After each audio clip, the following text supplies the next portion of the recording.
kubor webnya katkum ki kubor badang syok lum ke soka jela Meghalaya kala pembena bahadian bakari India barok kawai kala syaklen shop ha ka Jingshit kerang palat Jong kesengi ketenat Pule Putih Jong ka jela Meghalaya ru kala pak Jingtip syaki Jaka Pule Putih baki deiban Khang no shwashipor hal po riluam Garo nak ni kejuk hi kedau daga pentip syapang kene menteri bedai pej yak ketenat Pule Putih u rakam sangma ong baka district ke bala syak ta jur air kadai ke West Garo Hills District bat labatha ru ya ki Jaka Pule baro bagi deiban Khang Khhyrdep no shwa apo West Garo Hills bat ha South Garo Hills District.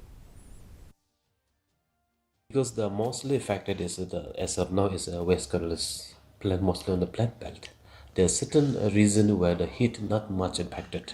So this is only from the West Garo Hills. So I think South Garo Hills also have given some advisory for the head of the institution, but if need be, will decide based on the improvement of the situation. I think will take a call. So and also would like to urge all the parents or the heads of the institution to take care of the pupils and the whole environment of the institution. So.